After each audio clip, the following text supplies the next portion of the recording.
I will build this world from love. Na da da da da da da da. And you must build this world from love. Da da da da da da da. And if we build this world from love, da da da da da da da, then God will build this world from love. Da da da da da da da da. That is a song by Rabbi Menachem Creditor. My name is Misa Iwama, and I'm the Director of Music Ministry. My pronouns are she, her. My hair is dark. I'm wearing black clothes with a blue and white shawl. And I'm shorter than most of the adults in this room. We would like to give everyone a chance to connect after the service, so there will be coffee in Fellowship Hall downstairs. And at coffee hour, you can buy tickets for next week's pancake breakfast, which benefits our partnership with the Unitarians in Barot, Transylvania. You can also learn about our upcoming concert in 3 weeks for afternoon music. Cyrus Chestnut, who is a legend in jazz, will be playing. Yes, is that amazing? He will be playing a solo concert here, right in the sanctuary on this Steinway, which today Vicki Carter is playing. And there's multiple ways you can participate in music. You could be an audience member for a concert, or you could be in the adult choir or the kids chorus. You could also sing during our morning services, just like we will be doing today. And I hope you do, because music gives us a way to imagine and experience a better world, which is full of beauty and joy. So with that thought, I pray for the day where we live in peace, not in war, and where we live in a world that is built by love. I will build this world from love. Na da da da da da da da.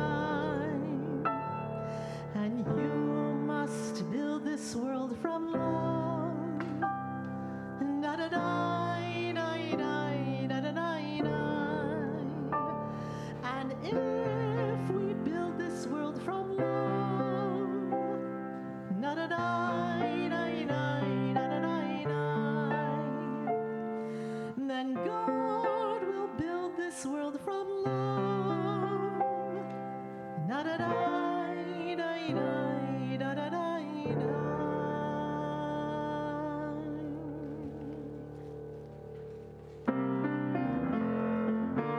I invite you to stand in body or in spirit and join in singing our hymn, which is number 131. It's called Love Will Guide Us.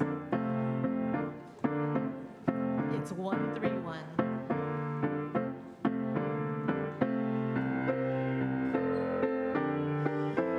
Love will guide us, peace has tried us, hope inside us, will lead the way on the road.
Good morning, everyone. My name is Dick Muldoon. I am 6 feet 2 inches tall, white-haired, and old white man wearing a pink shirt and a pink tie today. To our chalice lighting immediately to focus ourselves on where we are. Today, as we approach Indigenous Peoples Day, we acknowledge the land we are upon. We learn about the people of this land, the Lenni Lenape. We kindle a light for illuminating truth. We light a chalice here, as well as a second one that will be carried out by our children during candle lighting. The light goes with us always. Today we come with our stories of hope and heartache. We come yearning for healing and grounding. We kindle a light for our healers. Today we gather within a world that can be frightening and turbulent, unjust and painful. We gather to undo harm and to bring generational transformation. We kindle a light for liberation. This moment, we are a congregation that will never be again. We can sense beyond our particularities a force that connects us, renews us, and sustains us. We kindle a light for love.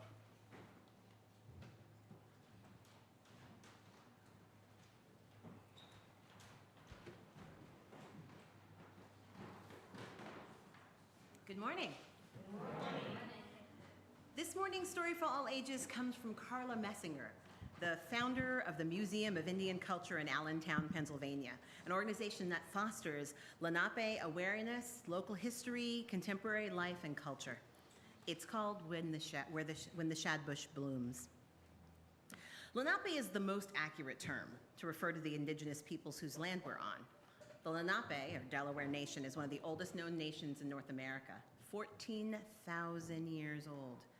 The Falane Lenape, which means the real people, the first or original people, lived in a vast forest that's covered parts of what's now called Pennsylvania, New York, New Jersey, Maryland, Delaware, and Connecticut. Lenape peoples tell us, we were hunters and farmers, and our villages were located amongst the banks and tributaries of a river we call the Lenape Woodatuck, the river of the people. Europeans renamed this river the Delaware, and because we lived along the river, they called us the Delaware Indians. Our peoples belong to many clans, including turkey, turtle, wolf, deer, and bear. Our ways of living varied according to the climate and the ecology of our particular location, but we were one people speaking dialects of a single language, part of the larger Algonquin family of languages. Lenape believe in a single powerful creator called Kishelamikong, he who creates with his thoughts. A cool name. He created all good things, including the Mantuwak, the spirit helpers that lived and controlled the forces of nature, of plants and animals. So all things have a spirit. Animals, insects, air, trees, even rocks. Therefore, everything has to be respected and cherished. And every Lenape endeavors to live in harmony with their environment, its plants and animals. Entire families, like Carla's, live close to the land and to each other, and through the cycle of seasons, together. Let's listen to one of those seasons, spring. Sikan is spring. My grandparents' grandparents walk beside the same streams where I walk with my brothers, and we can see the same things they saw. Deer leaping in the woods, hawks flying circles overhead, frogs splashing, and turtles sunning themselves on the rocky banks. In early spring, when the shadbush blooms like a white lace veil, we go fishing. Dad smiles when we catch a shad. We roast the fish and everyone enjoys it, especially the dog. As the seasons circle around once more, my brother and I walk to the stream. We watch for the shadbush to bloom again as my grandparents' grandparents did. Look around. We are still here. We continue to practice our people's traditions and to follow the circle of the seasons where sun, moon, and the natural world have guided our lives for countless generations. Carla, now an adult, shares the healing and reclaiming that is occurring. Eventually, the settlers' encroachment made life impossible for us and forced most of us to migrate north to Canada or west to places like Ohio to Oklahoma, while some of us remained here, hiding in plain sight and struggling to survive. Only recently, in the late 20th century, have we begun to reclaim our language and histories, our wisdom and knowledge. We are reclaiming our ceremonies and songs, and our stories and art. We are reclaiming and recultivating our medicine plants and are reclaiming how to live in the natural world. So today, when a Lenape girl goes to the stream to fish for shad, she knows that another girl from generations before and generations before her did it as well. And through the cycle of seasons, what's important has always remained: being with family, knowing when the berries are ripe for picking, listening to stories about tradition and change in a warm home surrounded by people that you love, from generation to generation.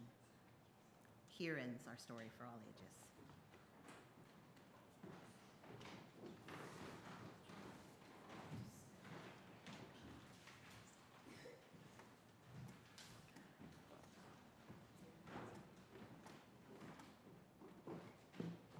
Good morning, Beacon. My name is Allison Murphy, she, her.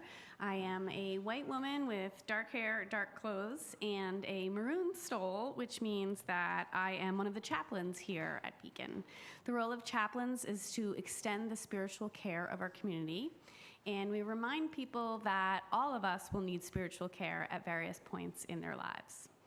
One ritual of our spiritual care is our community candle lighting. Together, we light candles of joy, sorrow, and gratitude. This morning, we light a candle of healing for Jean Schafferman, mother of our own Emily Bogus, who is recovering well from a small stroke.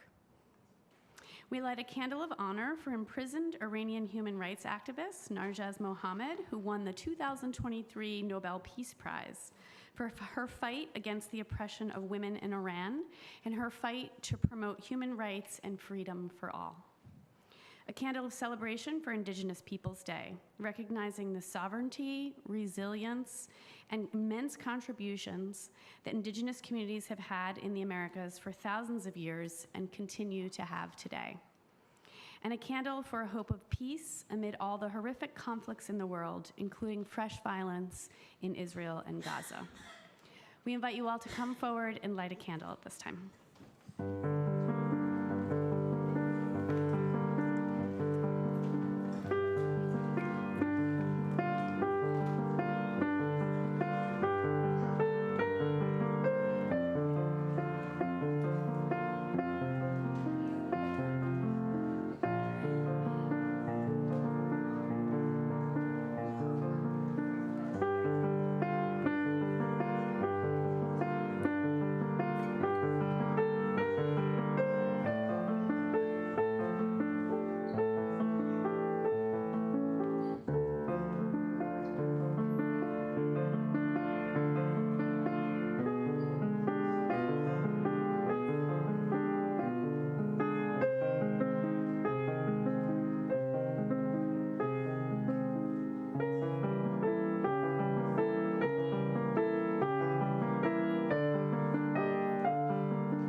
Let's take one more breath together, beloved.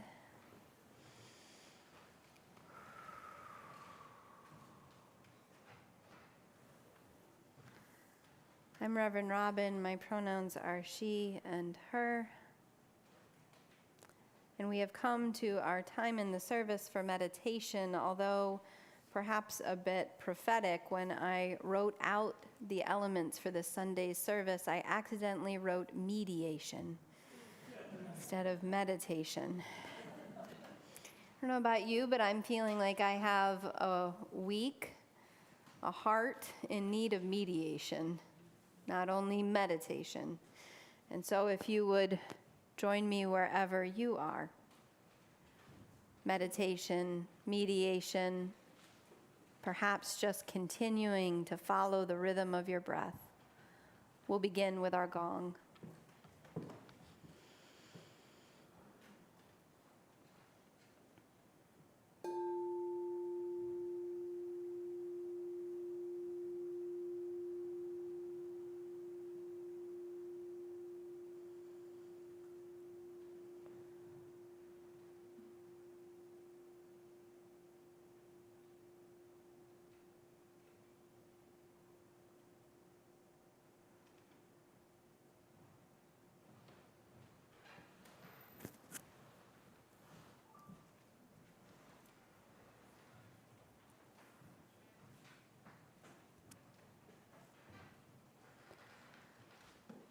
Let's turn to that breath again.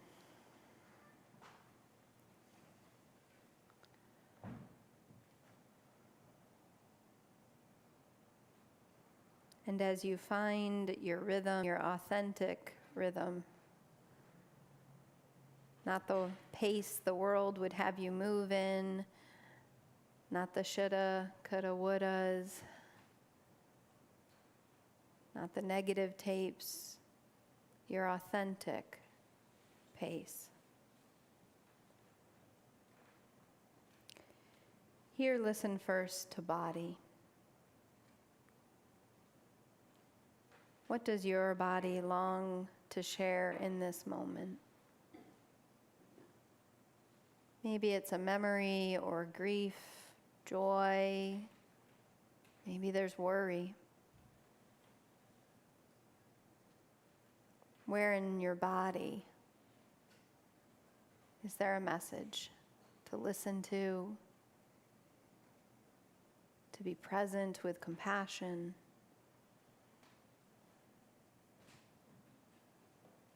To encircle with an open-hearted peace.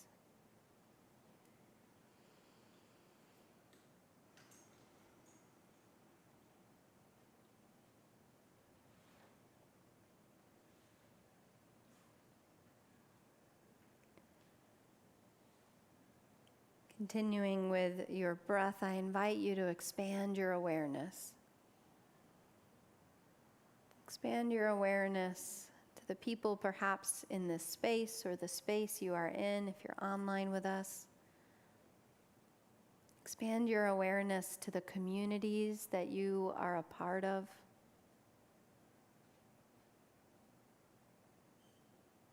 And listen to this web we are woven into at our birth.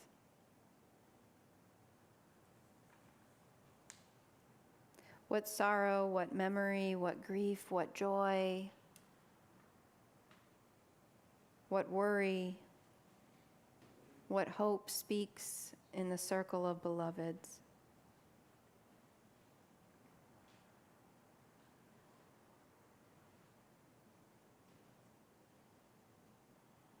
And bringing an open-hearted peace from that deep well of compassion within you, just being present.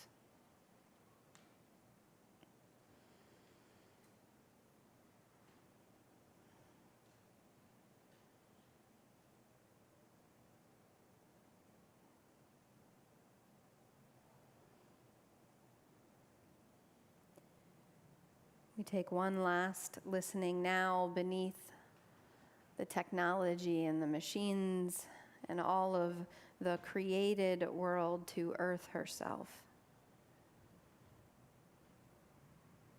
Remember, you are of earth.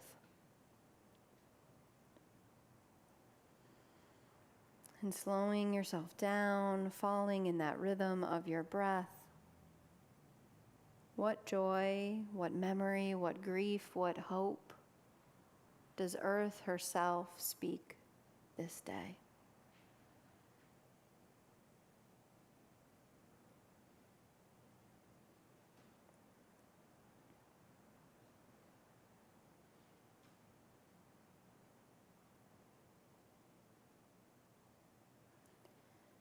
Receiving this wisdom with that open-hearted peace, that greater compassion that we have grown just in this time we've shared. I invite you, as you're ready, to use the rhythm of your breath to bring your awareness back to this moment, to this space, to here and now.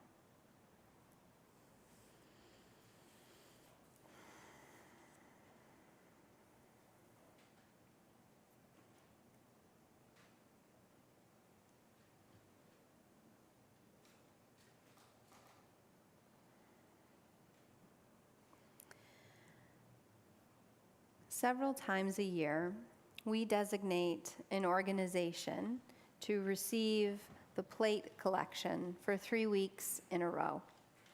We often pick partners that we work closely with and who are aligned with our mission here at Beacon of nurturing the human spirit, being radically inclusive, and healing the world.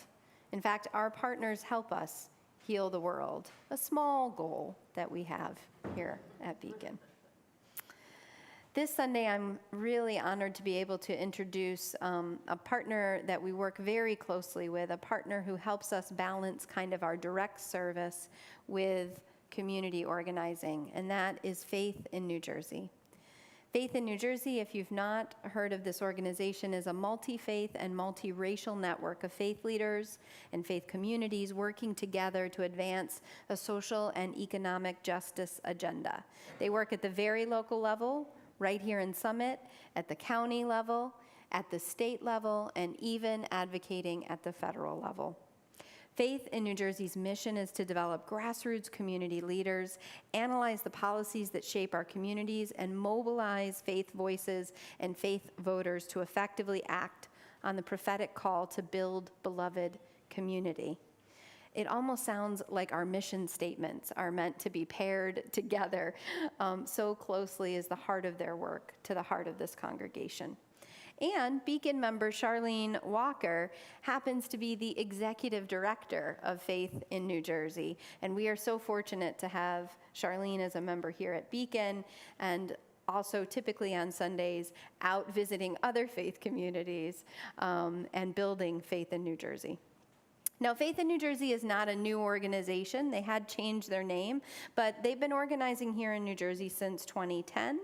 And they are affiliated with what is called the Faith in Action Network, which involves 45 federations with more than 1,200 congregations in 21 states across the U.S.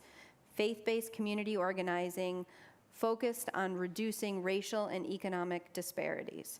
It's one of the largest community-based efforts in the country. And Faith in New Jersey really focuses a lot of their organizing in 4 counties, one of which we are in, Union County, also in Essex, Camden, and Middlesex. They work on a host of issues, but specifically Beacon has partnered around racial justice and policing here in Summit with Faith in New Jersey.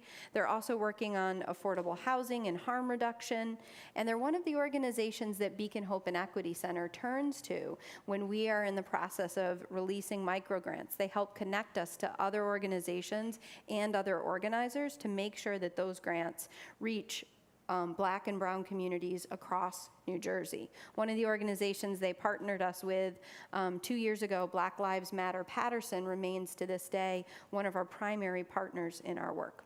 So I'll get right to the point here. Faith in New Jersey is a critical partner, and All of this Sunday's offering, unless you've designated it as a pledge or a sustaining contribution, goes to the good work of Faith in New Jersey.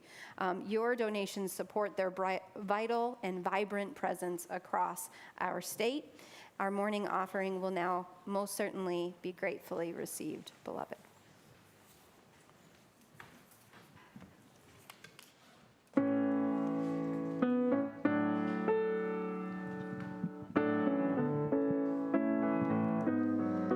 When you're down and troubled and you need a helping hand and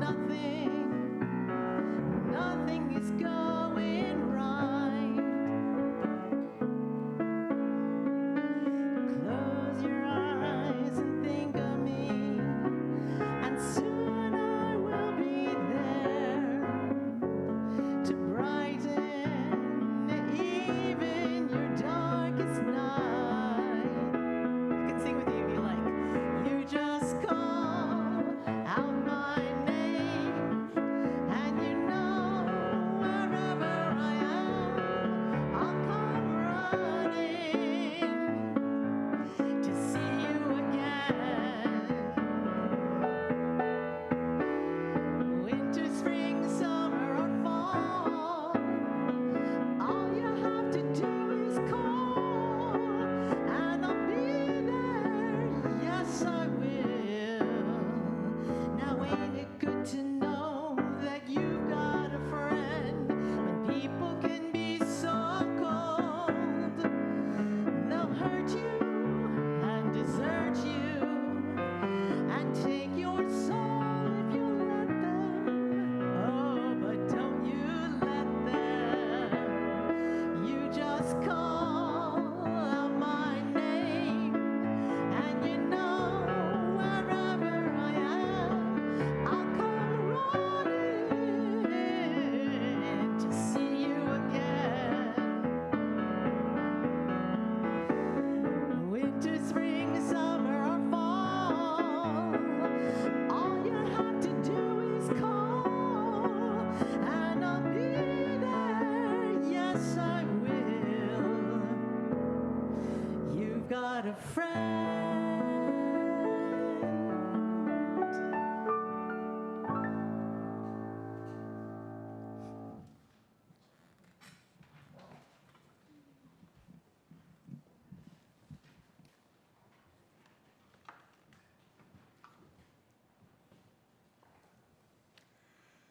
Today's reading is by a poet named Joy Harjo, who is the 23rd U.S. Poet Laureate and the first Native American to hold that honor. The poem is titled Conflict Resolution for Holy Beings, and it begins with an epigraph from Norman Patrick Brown, who is a Diné poet and speaker and well known in the film world. I am the holy being of my mother's prayer and my father's song. Part 1, set conflict resolution ground rules. Recognize whose lands these are on which we stand. Ask the deer, turtle, and the crane. Make sure the spirits of these lands are respected and treated with goodwill. The land is a being who remembers everything. You will have to answer to your children and their children and theirs. The red shimmer of remembering will compel you up the night to walk the perimeter of truth for understanding.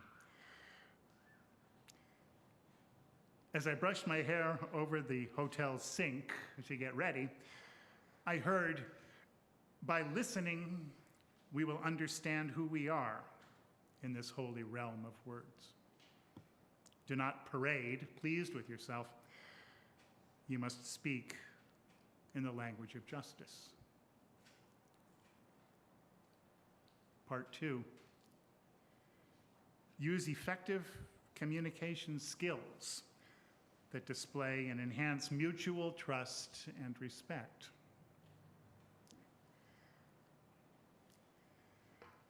If you sign this paper, we will become brothers.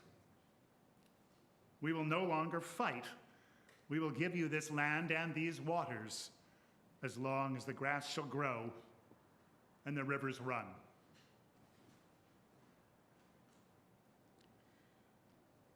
The lands and waters they gave us did not belong to them to give. Under false pretenses, we signed. After drugging by drink, we signed. With a mass of gunpowder pointed at us, we signed. With a flotilla of warships at our shores, we signed. We are still signing. We have found no peace in this act of signing.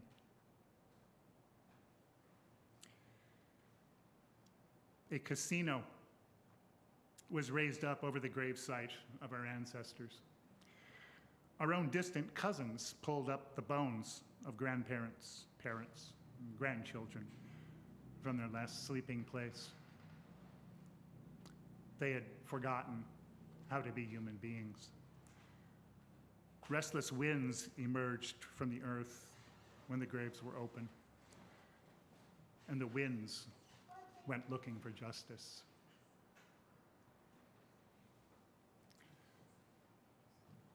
If you raise this white flag of peace, we will honor it.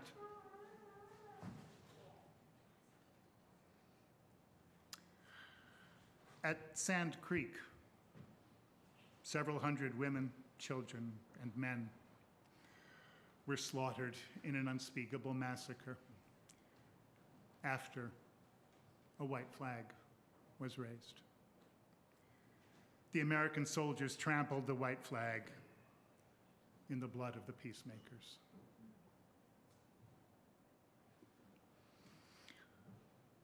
There is a suicide epidemic among Native children.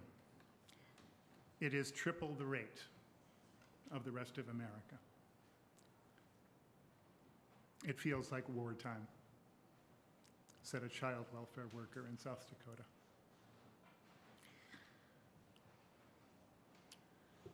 If you send your children to our schools, we will train them to get along in this changing world. We will educate them.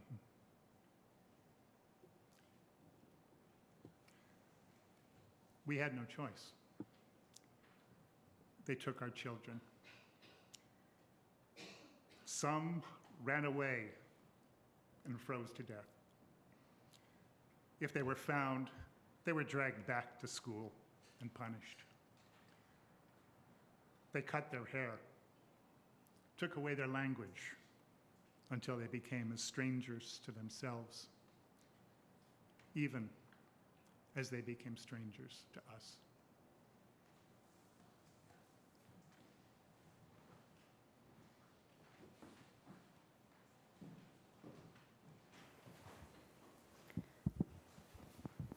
Thank you, Dick. With gratitude for the poet, Joy Harjo, I invite us to take another breath.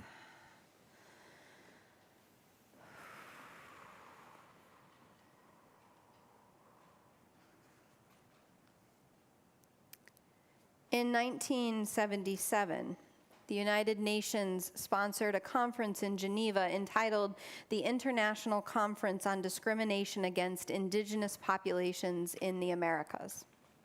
Attended by a delegation of Native nations, it was a historic moment. It was there that the idea was first introduced to stop celebrating Columbus Day and to begin Indigenous Peoples Day, which in most places will be celebrated and honored tomorrow. It was an effort to put an end to celebrating colonialism, and most especially Columbus, who of course did not discover a people or a land, but rather sought to subjugate and eliminate indigenous peoples personally participating in genocide himself. By contrast, Indigenous Peoples Day is about telling stories, about sharing culture and language of Native peoples, as well as the clear and honest truth of colonialism. It's about committing to justice and human rights for all Native Americans and Indigenous people around the world, and it's about affirming Indigenous sovereignty.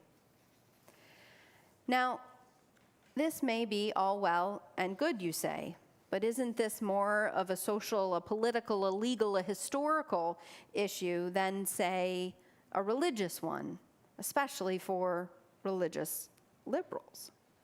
What role do we have in this work of Indigenous Peoples Day, in reparation, in healing, in transformation?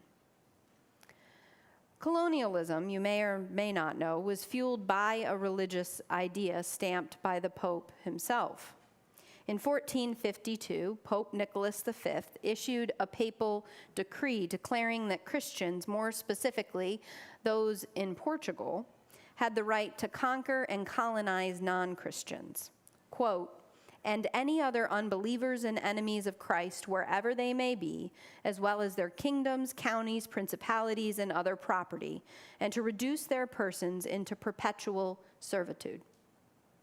This decree then formed the basis of what is called the Doctrine of Discovery in 1493, and it laid out the moral justification for what then became law among European nations for slavery, genocide, and land theft, executed by people exactly like Christopher Columbus.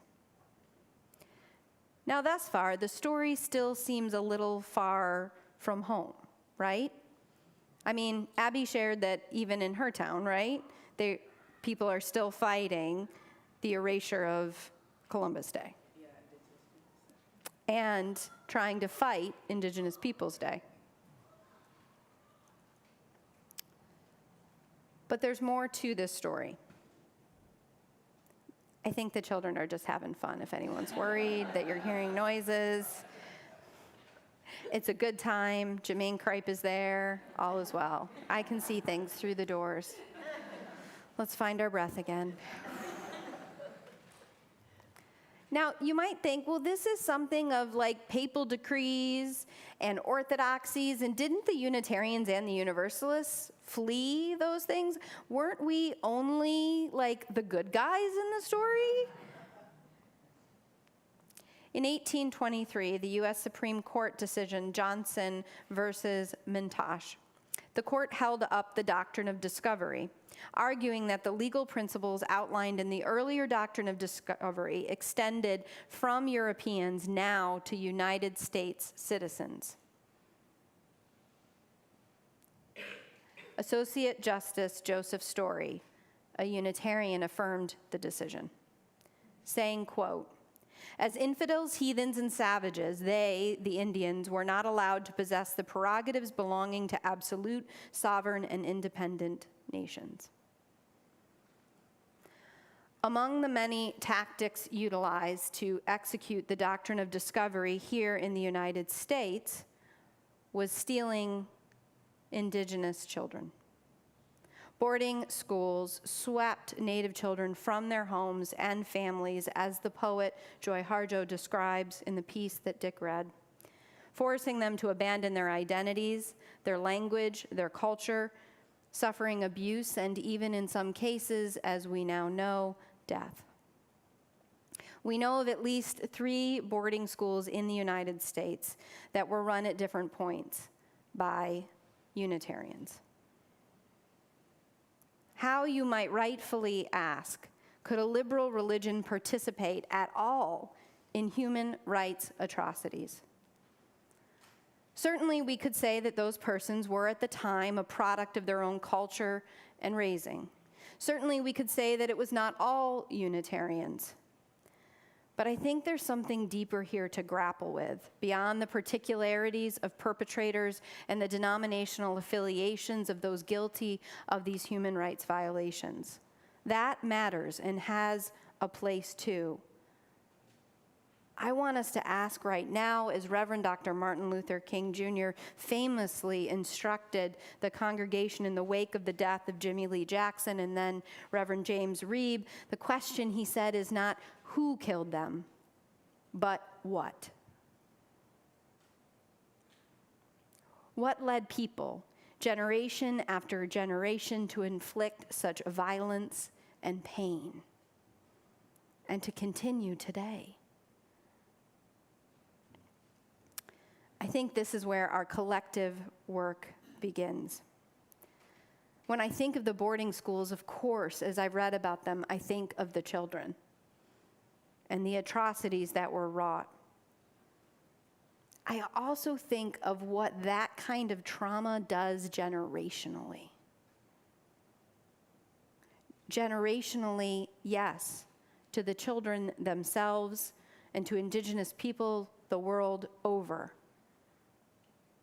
But I also think of the teachers, many of them young, instructed to inflict cruelty. What does that do to the soul of a people? What does it do to the soul of this country?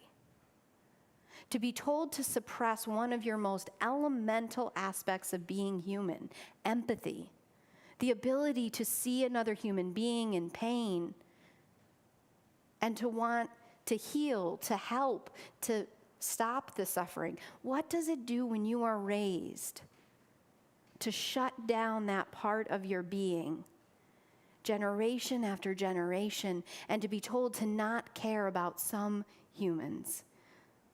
To be told that you shouldn't feel what you're feeling, and in fact, you should cause great harm. What does it do to the soul of America when some of us were raised to slaughter, enslave, and decimate others? What does it do to the soul of a country now, who increasingly is becoming more diverse and for whom many of us have multiple lineages in this story?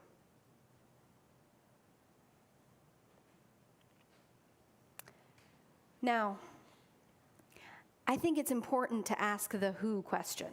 It's why we stopped celebrating Columbus Day. I think that's very important.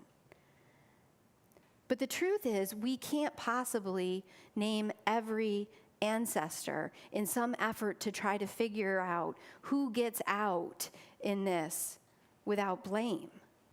The truth is, we would spend our whole lives and generations looking for some kind of purity that maybe my people, and I can't find an ancestor who did this horrible human atrocity. But the truth is, we're all caught in this web of this generational legacy of trauma. And that means we're all, in our multiple identities and personhoods and histories and cultures and languages,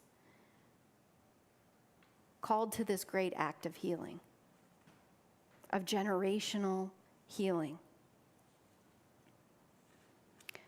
I don't know about you, but I have been taught to keep myself so absolutely busy in my life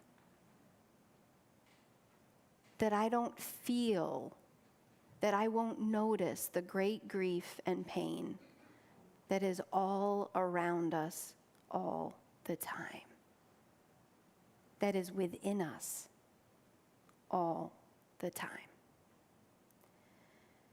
I've told some of you the story of how several years ago I traveled to Arizona to be with the Apache Stronghold, and I was there on behalf of the Poor People's Campaign. It was just as we were relaunching the Poor People's Campaign, and I thought it was my job, or I thought I understood the assignment. I thought I was supposed to go there and meet with Chairman Wensler Nosey Sr. and his daughter Vanessa in order to get them to say yes to this renewal of the Poor People's Campaign and come into the campaign as the Apache Stronghold. Now, I had 2.5 days in Arizona, and so I landed and got off that plane like I was on a mission. But as soon as I got there, one of Wensler's daughters said, why don't you come with me and I'll show you around and we'll drive around, and I want to show you some important places to our people and share some of the stories.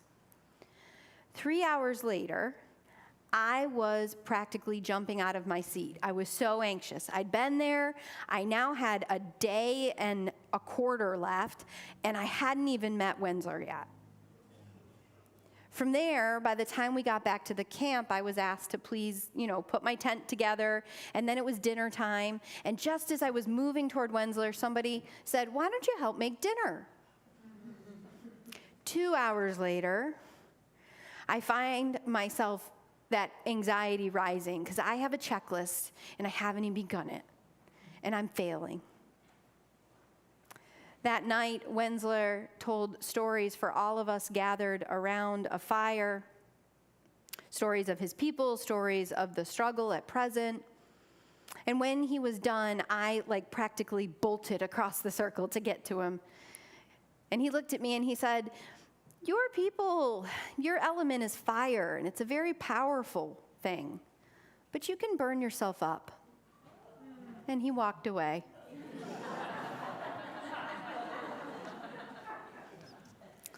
That was not on my checklist. The next morning, I was ready, and the next day pretty much followed the same pattern. I was instructed to do something or be with someone or listen to a story, always kind of being pulled away, never able to sit and speak with Wensler. At last, on the final day, he said we were going to take a hike up this mountain. It was a very hot day. I don't care what people say about a dry heat. At a certain point, it's just hot. And I thought, this is perfect. We'll talk on the hike up. So I dutifully got my way to the front of the line near Wensler, and that's when he said, we are going to hike in silence. Okay. Hours later, we reached the top of this mountain. And I was shocked to see plants growing in the desert on the top of the mountain and realized there was a water source there. And that was when Wensler told us that we could take a leaf from one of the plants, dip it in the water, these sacred waters, and drink of that water, which we did and was a great relief in that heat. It was sacred ground. When you read about people taking off shoes and just being humbled by a space and the sense of spirit there, this was that. And I started to feel my checklist just melting away, figuring I had failed. Then it was time to go down the mountain, and I looked at my watch, and I was like, oh gosh, I gotta get on a plane, I gotta go. So I started packing up all my stuff, and that was when Wensler came up and said, I'd like to talk to you. He invited me to sit on a blanket with him, and he said, we're with the campaign, of course we are. We understand all of your words and your struggle for justice. How could we not be? But you always start at the second chapter. And you need to learn the first chapter. So you should come back and learn more. And I did. I came back one Thanksgiving. I came back months later. And I really kind of thought that I had learned this idea of slowing down, of a different pace, of studying the first chapter. One of my favorite verses in all of the Bible is from Isaiah chapter 58, verse 12. Your ancient ruins shall be rebuilt. You shall raise up the foundations of many generations. You shall be called the repairer of the breach, the restorer of streets to live in. I thought I was about generational healing and repairing the breach, and I had let go of the check boxes, the moving quickly from task to task, the strategic plan for liberation. And then recently, I reached out to the Ramapo-Munsee Lenape Nation leaders. We're building a new sanctuary, both a sanctuary of a building, but the sanctuary of green space at 695 Springfield. And knowing we're on Lenape land, I reached out to begin the conversation of accountability. And so I called my friend Owl, and he set up a phone call with another friend, Lehman, and together we started talking about what this could look like. And Owl suggested maybe we should do a sweat together, a sweat lodge, and we should also do a giving thanks for what the land has already provided, because the Red Cross has been there many years and all of the good work that happened on that land. And then we should do another giving thanks after the construction is done. And I said, that makes sense. But I'm wondering, I said, what does accountability look like to you? And there was a silence on the call. And then Owl said, well, what's your relationship with the land? And I explained a bit more about how it had been used and our hopes going forward. And then I said, but I'm really wondering about accountability. Like, should we create a plan, or maybe we should have steps to how we should be accountable to you? And then Lehman said, so what is your relationship with the land? And I answered again. And I started getting that sense that I was missing something. Have you had that sense? And your mouth is kind of rolling out in front of you, and you're trying to catch it, but you just dig in deeper. I do. I'll speak for myself. Maybe no one else has this experience. And I kept banging on about accountability this, accountability that. Like, what's our strategic plan for accountability? And at last, I could almost hear Owl and Lehman smiling on the other end, like, as they'd say in the South, bless your heart. It's not a compliment. They said, why don't we do the sweat and then see where it goes from there? Okay, but do you think there's going to be steps for accountability? Or what happens after that? And at last, Lehman said, I think we just need to be in relationship first. And I remembered the first chapter.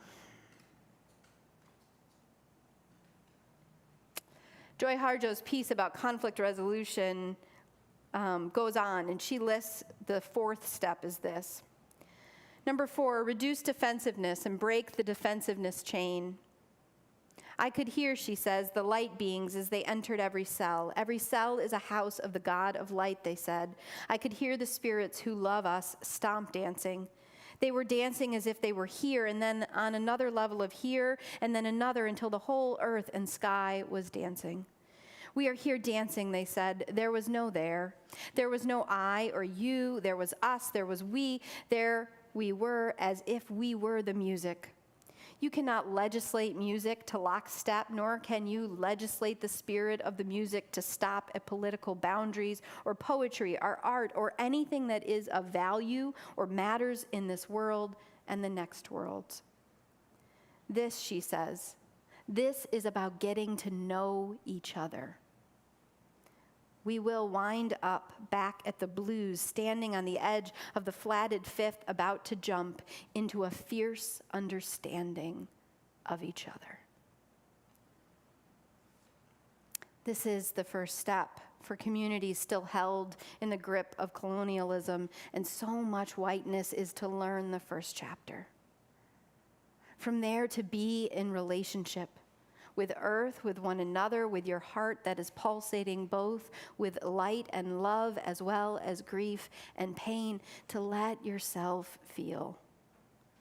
Maybe to stop this madness we've done, worrying less about a strategic plan for liberation or a unifying theory of it all, or trying to make ourselves into some perpetual purity of the good guys, and ask instead, right here, right now, in this moment, what is the most healing thing I could do? What would help me leap into a fierce understanding together? For some, it is radical self-care. It is celebrating one's spiritual ancestors, honoring and cherishing life itself. For some, it's listening to the locomotive of the wind, or the wisdom of the night owl, or the dancing, prayerful earthworm deep deep in the soil. For others yet, it is softening your heart and letting yourself feel, putting the checklist away, stopping the rushing, slowing down, finding the rhythm of your breath, mourning, rejoicing. For others yet, it is learning and studying first chapter. It is supporting Indigenous sovereignty, language education, cultural centers like the Sweetwater Educational Center of the Lenape people right here. Stopping pipelines from plowing through sacred lands. Maybe putting your body on the line as one little way to stop the mechanism of the machine of colonialism, of ending the doctrine of discovery in this generation. Now, I can't tell you exactly what is yours to do. But I can tell you, beloveds, you are each healers. And a part of this great web that was woven before you took your first breath, and your strand in that web matters. Your life matters. You belong. And earth, if you trust her, and the greater spirit running in us, if you trust it. And the generations, if we can learn, maybe they're here praying for our rising, our raising, our repairing, our releasing. Your ancient ruins shall be rebuilt. You shall raise up the foundations of many generations. You shall be called the repairer of the breach, the restorer of the streets to live in. So may we be on the eve of this Indigenous Peoples Day.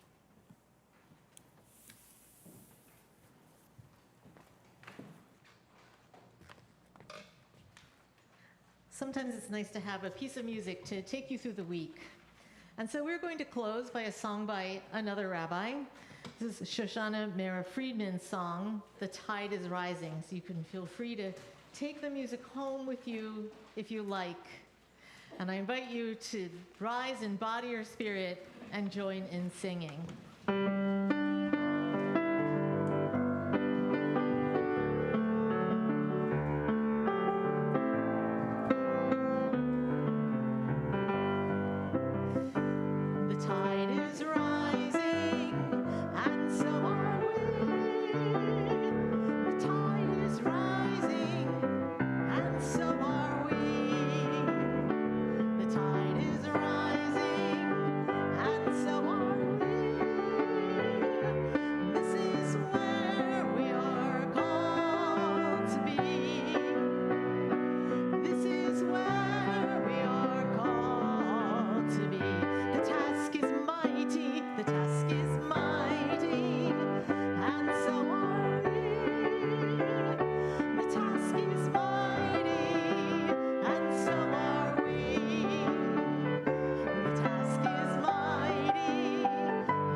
As we extinguish our chalice, would you take hands with one another? And if you're joining us online, if there is not a beloved with you, I invite you perhaps to extend your hands toward the screen as I lift our chalice toward you. Come take healing as you go, of your own story, of our communities, of generations. Reaching out, we are the way transformation extends in the intimate, in the astronomical, in the time-bending call to heal, to get to know each other. To loosen, to dance, to remember, to tell story, to receive story, to mourn and to yell, to take hands once more, to rise again and again and again and again and again, to repair the breach, to magnify the light that can truly never be extinguished, for it goes with you always. This is where, beloved, we are called to be. Amen. Amen.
Circle round for freedom, circle round for peace, for all of us imprisoned, circle for release, circle for the planet, circle for each soul, for the children of our children, keep the circle whole.